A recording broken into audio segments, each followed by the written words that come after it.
영화 평론가 오동진 선생님 모셨습니다. 안녕하세요. 네, 안녕하십니까. 오동진입니다. 네. 네. 선생님 그 유튜브 실시간 댓글창에서 항상 네. 선생님 팬인 밀라노의 서령님 네. 들어와서 인사를 해주고 네. 있습니다. 감사합니다. 네. 그 2주가 순식간에 지나갔는데요. 네. 영화 많이 보셨죠, 선생님은? 네, 시도 때도 없이 보죠. 보통 하루에 한 편씩 보시나요? 네, 봐야 돼요. 왜냐하면 이제 따라가야 됩니다. 그리고 점점 안 보고 얘기하잖아요. 감추질 못해요. 티가 나죠. 네, 안 티가 보고 나요, 얘기하면. 예. 뭐 정보만 가지고 얘기할 수 없고 뭐 그런 적도 없습니다만 제일 고민인 게 요즘 그 영화가 길어져요, 자꾸. 그리고 OTT 드라마가 많이 나오잖아요. 네, 시리즈도 길고. 영국 드라마는 6부작이에요, 대부분. 네. 미국 게 꼭 10부작이에요. 그러니까 에피소드별로 제일 좋은 건 사실은 에피소드별로 30분짜리, 40분짜리 정말 너무 좋고요. 네. 6부작이면 사실 약간 긴 영화거든요. 네. 1시간짜리 10개면 10시간. 죽습니다, 저. 근데 예를 들면 내일까지 저걸 꼭 봐야 돼라고 네. 하는데 10부작이에요. 그래서 밤새고 볼 때가 많고요. 네. 약간 요새 뭐랄까요. 영화 보는 데서 약간 번아웃이 오려고 합니다. 네, 너무 많아요. 요새 맞아요. 네. 극장에만 걸리는 게 아니고 OTT로 집에서 보게 되니까 네. 시리즈물이 길어지죠. 최근에 네. 그렇게 막 많은 영화의 홍수 속에서 네. 가장 인상적으로 보신 작품이 저는 삼체예요. 삼체요. 이게 이제 많은 분들이 얘기하는 것 같고요. 넷플릭스 드라마고 이게 사실 제가 책도 갖고 나왔습니다만 이게 류추신의 원작이 삼체. 예, 한번 네. 화면으로 이게 보여주시면 삼체입니다. 소설책이죠. 네. 예. 출판사는 뭐 알아서 찾으시면 될 것 같고요. 그 세종대왕이 만드신 어떤 한글 법칙대로 출판사 이름이 정해진 회사인데 네. 원래는 삼체의 문제죠. Three Body Problem이라는 제목을 갖고 있고요. 네. 중국 소설이에요. 중국 소설. 류추신이라는 중국 작가가 썼고 이게 놀랍게도 그 휴고상이라고 SF 중에서는 가장 권위 있는 휴고상. 예, 그 상을 탔던 작품이고 중국에서만 해도 300만 부가 팔렸죠. 네, 중국은 뭐 인구가 많다 보니까. 근데 중국이 사실은 건전하지 않는 장르예요. SF? 하고 공포. 공포. 네, 왜냐하면 여기는 중국은 사회주의자들이고 사회주의 리얼리즘에 대한 원칙이 아직 있으니까. 네, 유물론자들이어서 지금 분석할 수 있는 것들을 얘기하지 현실만 얘기하지 뭐 미래, 과거 이런 거 별로 안 좋아하거든요. 그리고 이제 기본적으로는 이 영화가 갖고 있는 좀 정치적으로 예민한 부분도 꽤 있어요. 문화 대혁명 네네. 얘기 나온다는 거죠. 그래서 아마도 우리 청취자분들께서 아직 잘 모르고 계시는 분들도 계시겠습니다만 이게 중국에서 방영이 안 됐다가 중국 방영이 허용이 됐는데 네. 그 부분을 다 삭제를 한 거예요. 어떤 부분이었을까요? 중국 대혁명. 그 이제 원래 여러분들 넷플릭스 보시면 일부 시작할 때 1966년으로 돌아가요. 네. 시간대가. 그래서 66년에 홍위병들이 모여서 한 교수를 처형하는 과정이거든요.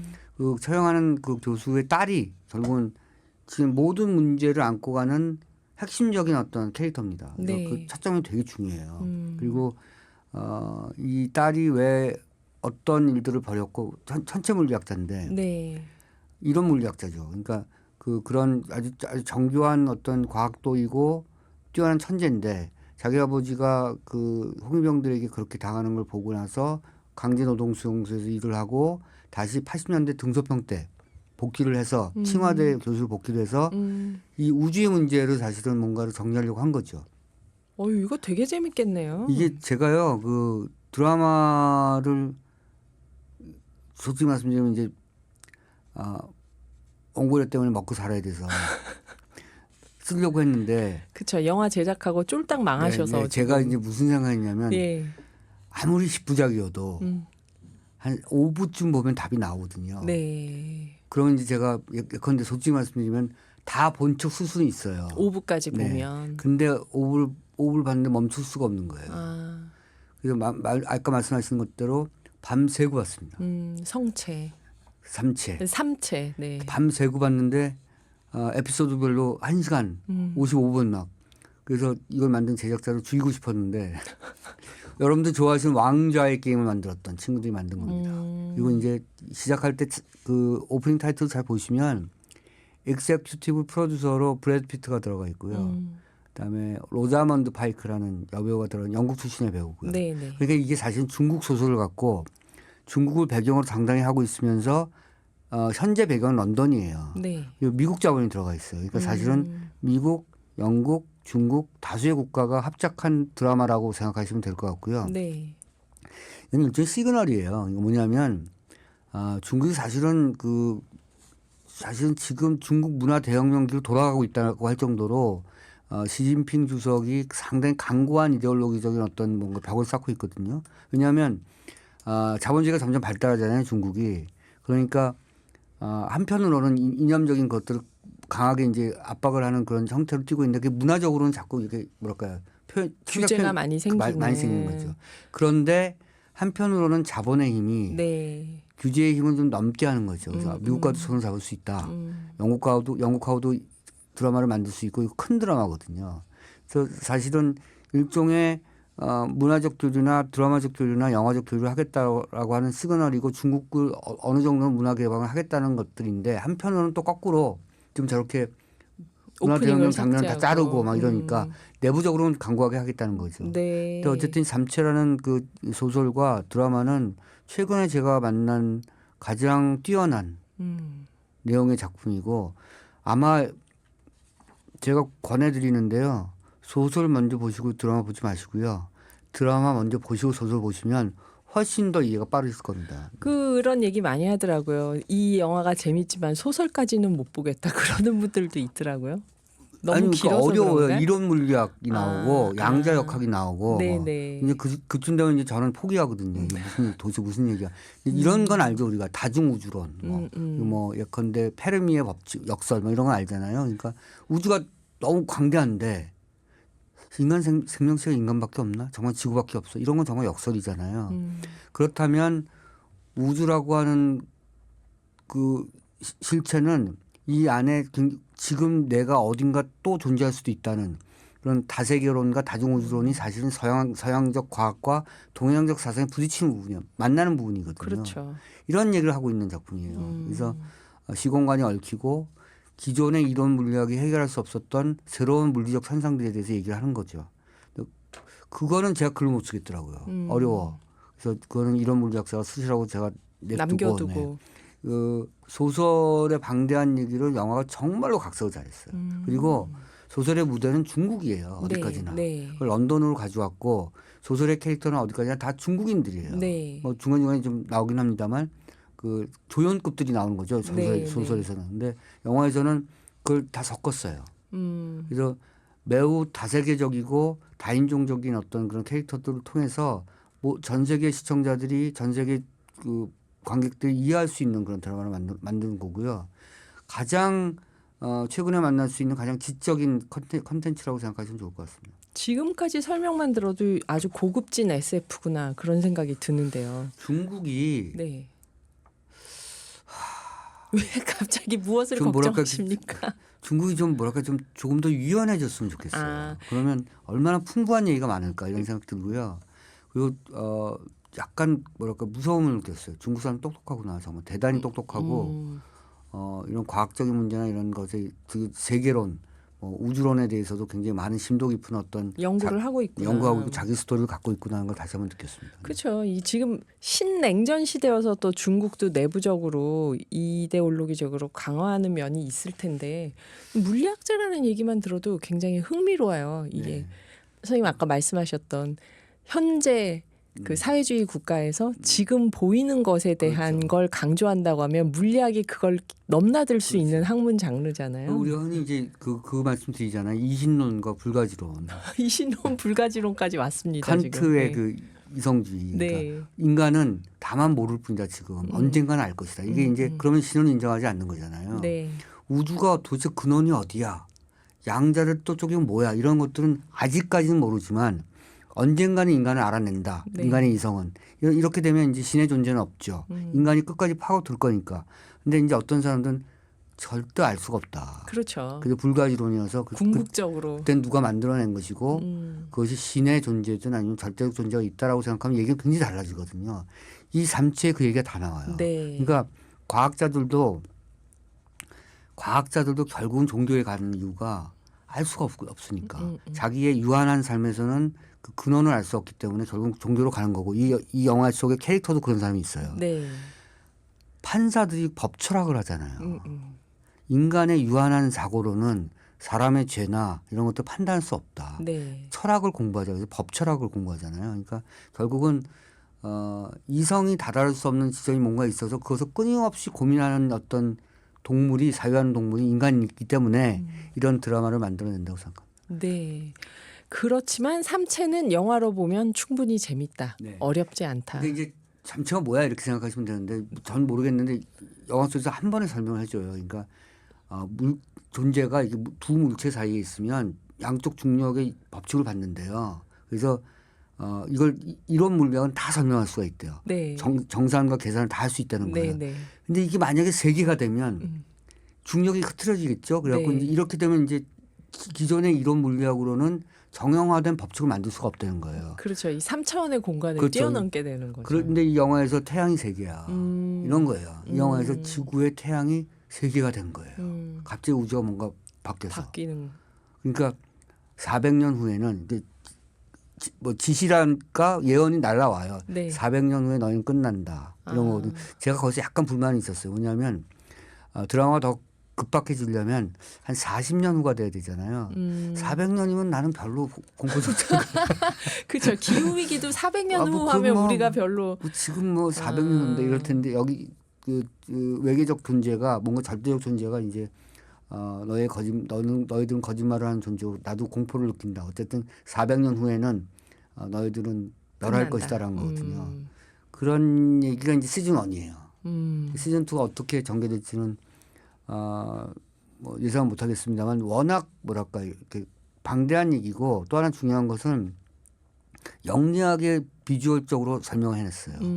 이걸 과거 한 20년 전에는 절대 만들 수 없는 영화라는 역시 또 네. 영화 기법으로 예전에 그 J.R. 톨킨의 반지의 제왕을 네. 절대로 영화로 만들 수 없는 신화적 얘기라고 했거든요. 네. 근데 그거를 피터 잭슨이 만들고 영화가 뭔가 하나씩 영화라고 하는 것이 뭔가 하나하나씩 이렇게 벽돌을 깨면서 만들어내고 있는 것 같아요. 이번에 그 위협은 이거라고 생각합니다. 네. 흥미진진한데요. 삼체 역시 한번 작심하고 봐야겠습니다. 오늘 영화평론가 오동진 선생님과 이야기 나눠봤는데요. 여러분 보고 싶은 장르의 영화 추천해 주세요 하는 문자 주시면 저희가 또 선생님께 여쭤보겠습니다. 잠시 후 2부에서 뵐게요. 오늘의 기후 2부 시작합니다. 진행하는 저는 김희숙이고요. 1부에 이어서 오동진 선생님의 시네마 레터 시간인데요. 여기 보니까 안경희 님이 중국 관련해서 재미난 이야기를 풀어주시네요. 오늘의 기후 식구들 중국 가시거든 정치 관련 위험한 이야기는 절대 금물입니다. 그러셨어요. 외국인들이 정치 이야기하다 피해볼 수 있다 하고 염려를 보내주셨네요. 그리고 3158님 새싹 문자인데 왕자의 게임 팀들이 만든 드라마였군요. 삼체 저도 관심이 갑니다. 그러셨고요. 유튜브 실시간 댓글창 보면 송효섭님 반갑습니다. 오늘은 야간 근무고 내일은 모처럼의 휴일입니다. 오늘 오동진 선생님 말씀 잘 듣고 마음 가는 영화 한 편을 보려고 합니다. 제가 휴일 전야에 즐기는 방법 중 하나가 영화를 보는 것입니다. 그랬고요. 서령님. 오, 삼체 완전 기대됩니다. 중3 14살, 고4인가요? 고4 17살. 이탈리아 학제는 좀 다른가 보죠? 저희는 항상 온 가족이 다 함께 봅니다. 흥미진진 기대가 되어 하셨어요. 저는 삼체라고 해서 태양, 달, 지구 삼체인가 했는데 태양이 3개가 되는 삼체였네요. 네. 오동진 선생님과 네, 선생님 아까 1부에서 우리 삼체 얘기했는데요. 그건지도 몰라요. 그래요? 한번 자세히 봐야겠습니다. 그 삼체 이야기에 이어서 여러분 선생님께서 2주 전에 아카데미 시상식이 네. 있었잖아요. 네. 그래서 오펜하이머가 네. 작품상도 받고 감독상도 받고 그랬는데 제가 다 맞췄어요. 예, 그냥 선생님 하나만 틀렸어요. 감독상만. 아, 근데 이번에 너무 맞추기가 쉬웠어요. 왜요? 너무 오펜하이머. 뻔했나요? 네, 아. 아니 나무주연상에 킬리안 머피를 안 줄 수 없고요. 조연상에 로버트 다우니 주니어가 안 타면 이상한 거거든요. 다만 여우주연상에 엠마 스톤이 탈 것이냐, 네. 마틴 스코세지 영화에 배우가 탈 것이냐 이런 거였는데 저는 이제 과감하게 엠마 스톤을 걸었죠. 몰빵을 하셨던 건가요?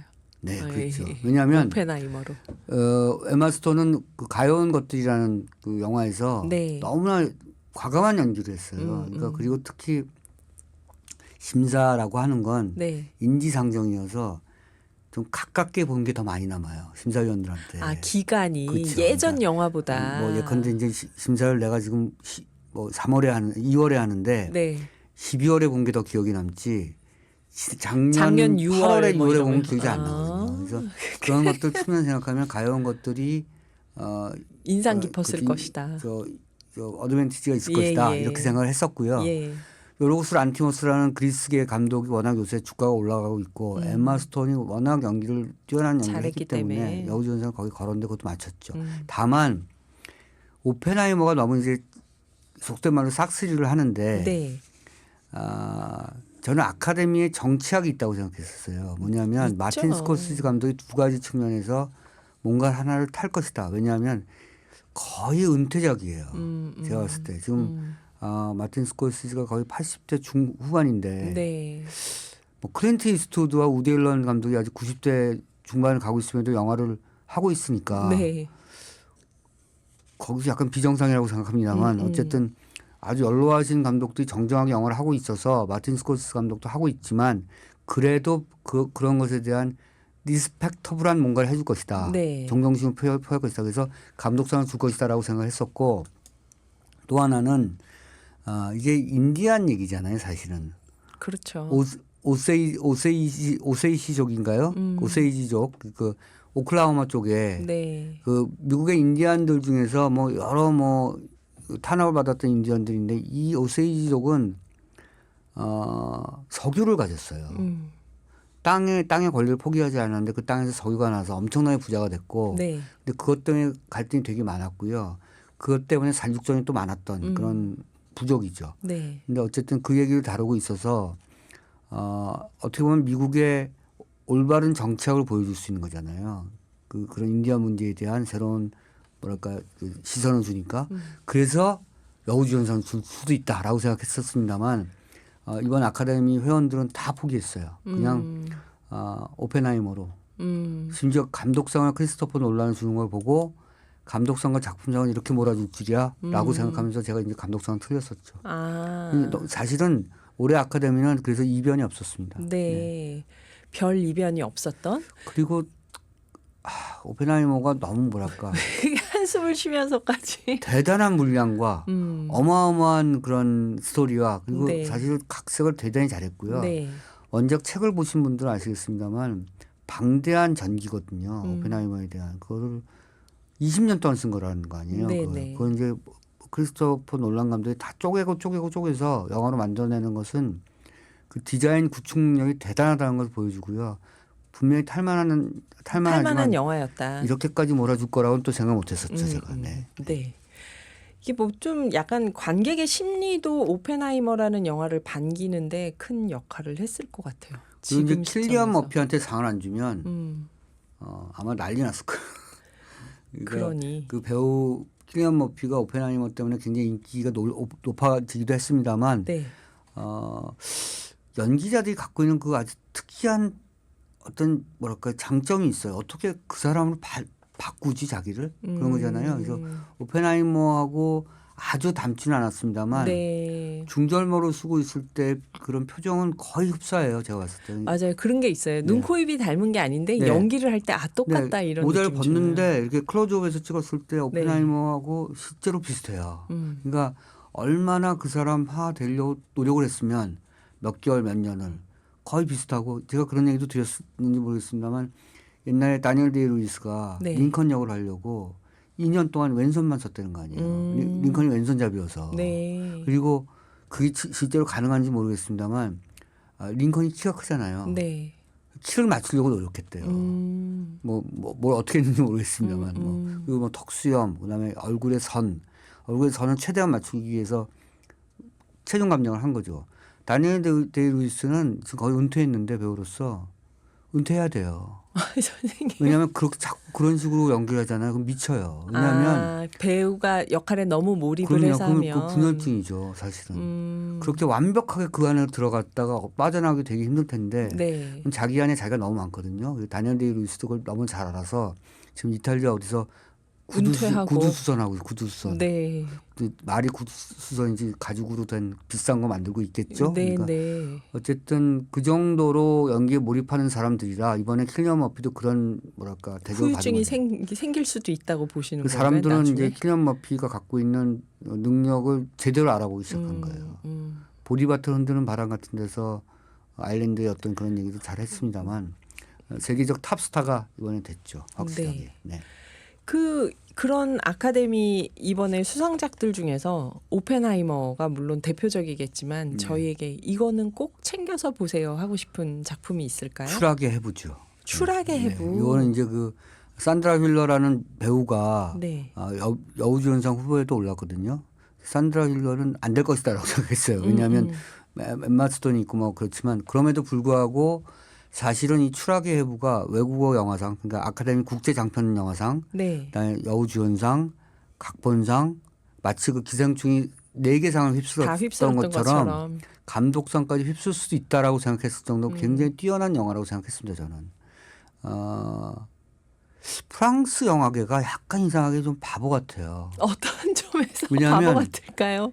이거를 국제 장편 영화상 후보에 넣지를 않았어요. 그 각본상에 넣은 거예요. 다 넣을 수 있었거든요, 사실은. 그 프랑스 영화를 딴 거를 넣었어요.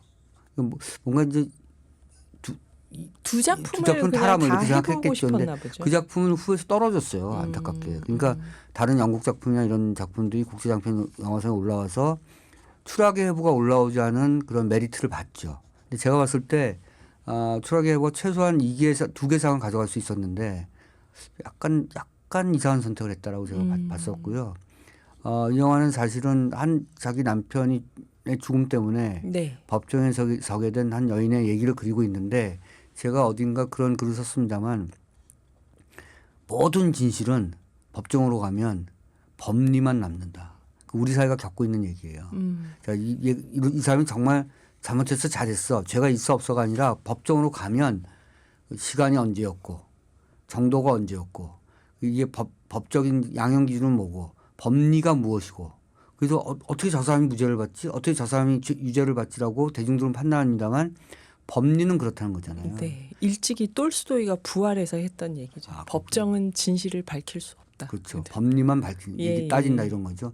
그 얘기를 정확하게 하고 있는 드라마인데 여기서 배우들이 법정신이 정말 대단한 연기들을 펼쳐요. 추락의 해부에서요. 추락의 해부에서 그것을 대부분 원씬 원테이크로 찍었고요.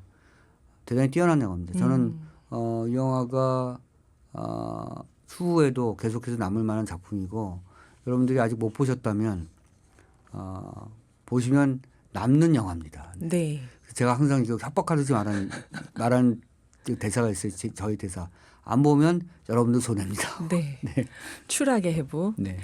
네, 선생님 잠깐 음악을 듣고 오동진 선생님 나오셨으니까 영화에서 나왔던 음악 들어볼까요? 여인의 향기에서 나왔죠. 포르포르차 듣고 이야기 이어가겠습니다. 지금 오동진 선생님, 영화평론가 오동진 선생님이 아카데미 수상작 중에서 추락의 해부 추천을 해주셨는데요. 네. 놓치지 말아야 할 또 다른 영화들 여기 안 그래도 서령님이 쫓아가면서 영화 보려니 벅찹니다라고 얘기를 하셨는데 다 하나하나 너무 재밌는 영화 같아서 다 보시면 저 같은 직업이 굉장히 위험해집니다. 그러니까 저희가 일일이 다 찾아보면요. 그렇죠. 놓치시고 네. 안 보셔야 네. 저 좀 거짓말도 하고 선생님 네. 얘기 듣고 본 척하고 우리는 네네네. 네. 그렇죠. 장윤현 감독이라고 있어요. 장윤현 우리나라 감독이죠. 그렇죠. 지금 신세대 젊은 층에서는 잘 모르시겠습니다만 예전에 전도연 씨의 데뷔작 같은 작품 접속. 아, 접속 만드신 접속의 감독이 감독인가요? 장면이죠. 아, 그렇구나. Tell Me Something. Tell Me Something. 예, 네. 거기도 그 영화도 이제 만들었던 감독이고 1990년대 중후반에 한국 영화계를 주름 잡았던 인물이죠. 그렇네요. 황진이라는 영화도 만들었고요. 황진이의 마지막 장면은 그때 당시에 남북한 관계가 좀 좋았어요. 네. 그래서 황진이의 마지막 장면은 금강산에서 찍었나 그랬어요. 아하. 그러니까 어쨌든 그 한때 정말 그냥 속되게 얘기해서 잘 나갔던 네. 감독인데 지금은 속되게 얘기해서 한물간 감독인 거죠. 장윤영 감독님. 그 장윤영 감독이 당신이 잠든 사이라는 영화를 만들었는데 네. 굉장히 저예산 영화예요. 추자현 씨가 나오고요. 이무생 씨가 나오는데 저는 사실 이 영화를 장윤영 감독과 제가 90년대 같이 활동했던 사람이기 때문에 네. 물론 저보다 약간 아래입니다만 굉장히 좋아하는 아주 똑똑한 감독이라고 생각했었고 오랫동안 쉬었죠. 사실은. 그래서 새로운 저예산 영화를 한 편 만들었다라고 해서 제가 일부러 개봉되기 전에 영화를 봤는데요. 네. 잘만 들었어요. 뭐냐면 이런 거예요. 젊은 감각은 좀 떨어질 수 있어요.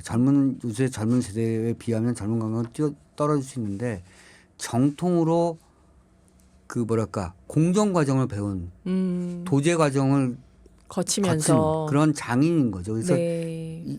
만든 솜씨가 아주 좋은 거죠. 그래서 그런 작품이고 당신이 잠든 사이라는 제목을 보시면 아시겠습니다만 당신이 잠든 사이에라는 산드라 블럭의 멜로 영화 있거든요. 네. 그걸 약간 흉내낸 것 같잖아요. 그래서 이 영화가 멜로 영화인가라고 생각하는데 보니까 처음에는 치정 스릴러야.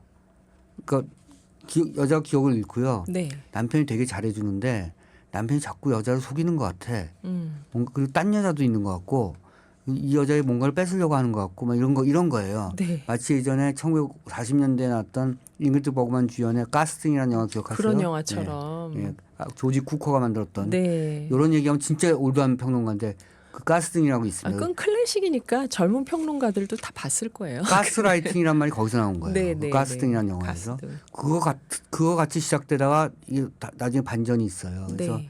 굉장히 잘 짜여진 그런 드라마를 만들었고 그리고 지독한 체루성 멜로의 결말을 갖고 있어요. 그래서 가스등이. 네 아니요 이 영화가 당신이 잠든 사이. 그래서 저는 장윤현 감독이 오랜만에 잘 빚어낸 소품의 상업 영화를 내놨다고 생각했는데 네. 너무 안 보시네. 아, 요새 그쵸, 이렇게 소품 영화나 뭔가 좀 극장에 가면은 많이 보는 영화 한 편 빼고는 찾아서 보기도 힘들어요, 선생님. 장윤현 사실. 감독이 저한테 전화로 얘기했어요. 네. 제가 좋다고 얘기해서 그렇다고. 오동진 선생님이 좋다고 얘기하면 그럼 사람들이 재미없다고 안 본대. 그래서 왜 그렇게 자꾸 얘기하셔가지고 그랬냐 그래서 미안하다 그랬습니다. 근데 이게 아마 VOD나 아마 OTT나 뭐 이렇게 나오겠죠 곧. 그래서 거기서는 연인끼리 보시기 딱 좋은 작품이고요. 아하, 당신이 잠든 사이. 부부관계 약간 권태기가 느껴지시는 분들이 있으면 같이 보시면 좋을 것 같고. 네. 러브 스토리입니다. 사실은 영화가 항상 강조하는 거는 역시 사랑이 모든 것을 바꾼다 이런 겁니다. 아무리 막 개인 간의 갈등이 있고 뭐 예컨대 뭐 이데올로기의 문제가 있든 네. 집단과 집단의 갈등이 있고 국가 간 국가 간의 전쟁을 하더라도 그것을 바꾼 것은 로미오와 줄리엣의 사랑입니다. 이런 거죠. 이런 얘기를 많이 하잖아요. 그래서 문학이 많이 하였습니다만 영화가 늘 하는 주제 중에 하나가 사랑으로서 인간과 세상을 구원하자. 이런 것은 기본적인 러브 스토리에서 보면 좋잖아요. 왜 안 보시는지. 그래서 내가 얘기한다고 왜 안 보시는지. 그래서 장윤영 감독님 당신이 잠든 사이 이게 네. 개봉관에 걸려 있으면 저희가 잘 찾아서 여기저기서 굉장히 찾으셔야 될 거예요. 네, 봐야겠습니다. 그게 문제예요, 선생님. 보고 싶어도 근처 개봉관에 없으면 놓치게 되는 거예요. 이제 이거. 그렇게 놓치잖아요. 네. 근데 이제 나와 OTT나 다른 부가 윈도우에 나와요. 네. 그럼 거기서 또 안 봐. 아, 놓친 작품. 그래서 약간 신경을 쓰셨다가 나오면 나를 잡아서 챙겨서. 마치 극장 가듯이 남편의 손을 잡고 혹은 연인의 손을 잡고 같이 보시면 좋은 거죠. 네. 접속이 워낙 그때 거의 뭐 접속 이전과 이후로 나눌 만큼 그렇죠. 한국 영화를 접속을 보면서 어떤 편견이 없어졌던 그런 영화였잖아요. 그래서 접속의 그 러버스 콘체르토라는 음악 그게 그 영화 때문에 네. 거의 모든 카페와 레스토랑에서 전국에서 내내 네 제가 그걸 틀었었던. 제주도에서도 나오고 네 광주 가도 나오고. 맞아요. 그래서 제가 그 음악을 만든 친구에게 내가 정말 되게 부러워했었죠. 내가 거기 비하인드 스토리 되게 많은데 선생님은 제작하시던 입장에서 부러워하셨던 그러니까 이제 건가요? 그게 원래 그 OST라고 하는 건 네. 팔리지를 않아요, 사실은. 네 맞아요. 그래서 제가 맞아요. 뭐라 했냐면 3,000장이 팔리면 내 손에 장을 장을 지진다 지진다고 그랬어요. 그랬는데 그걸 만든 음악 감독 조영욱이라는 음악 감독이 사실은 그 지금 박찬욱 감독이 모든 영화를 만들고 올드보이도 만들고 아가씨도 음악 만들고 감독 하고 계시는 거예요. 거의 한국의 최정의 음악 감독이죠. 네. 그 당시 무명의 음악 감독이었고 3,000장이 넘어가면 한 장당 얼마씩 주겠다고 저한테 그랬어요. 그래서 선생님한테 네. 그때 제가 이제 받으시지 그러셨어요. 무시했죠. 안 넘을 거라고 왜냐 보고. 무슨 3,000장 같은 소리 하고 있네. 300장 팔면 잘 팔릴 거야라고 했는데 광주 가도 이 노래, 제주도 가서 이 노래. 그래서 제가 그럼요. 바로 집안에서 전화를 해서 빨리 계약을 하자. 근데 이미 늦었던 건가요? 그렇죠. 그때는? 걔는 삐졌죠. 그래갖고. 네. 이게 그래서 살아본까지도 유명해지는. 네. 그래서 네. 이제 음악도 유명하고 전도연도 유명해지고 감독도 유명해지고 작품 자체도 유명해졌죠. 사실은 그때가 일본 영화가 개방되기 전이에요. 네. 직전이에요. 직전이었죠. 근데 사람들은 일본 영화 하루라는 작품을 잘 못 봤는데 네. 하루가 비슷한 느낌을 느낌이 갖고 있어요. 있었어요. 네. 그래서 그래서 이제 그게 뭐 나중에 그게 어느 게 어떻게 뭐 모방을 했느냐 뭐 논란이 있습니다만 있었죠. 살짝 논란이 있었죠. 근데 모방을 했다기보다는 상상력이 비슷했던 것으로 이제 결론이 났습니다만 지금 다시 봐도 매우 한국적 멜로의 전형을 만들어낸 작품으로 평가받을 수 있는 영화라고 생각하고 그것을 만든 감독이 장윤현 감독입니다. 네. 저도 감독 이름은 몰랐었네요. 장윤환 감독님의 당신이 잠든 사이 요거 한번 꼭 사이애가 챙겨보죠. 아니에요. 사이. 네. 사이에는 산드라 블록이 나오고 그렇죠. 네. 당신이 잠든 사이. 네. 네. 오늘 평론가 우동진 선생님과 함께했습니다. 선생님 감사합니다. 고맙습니다.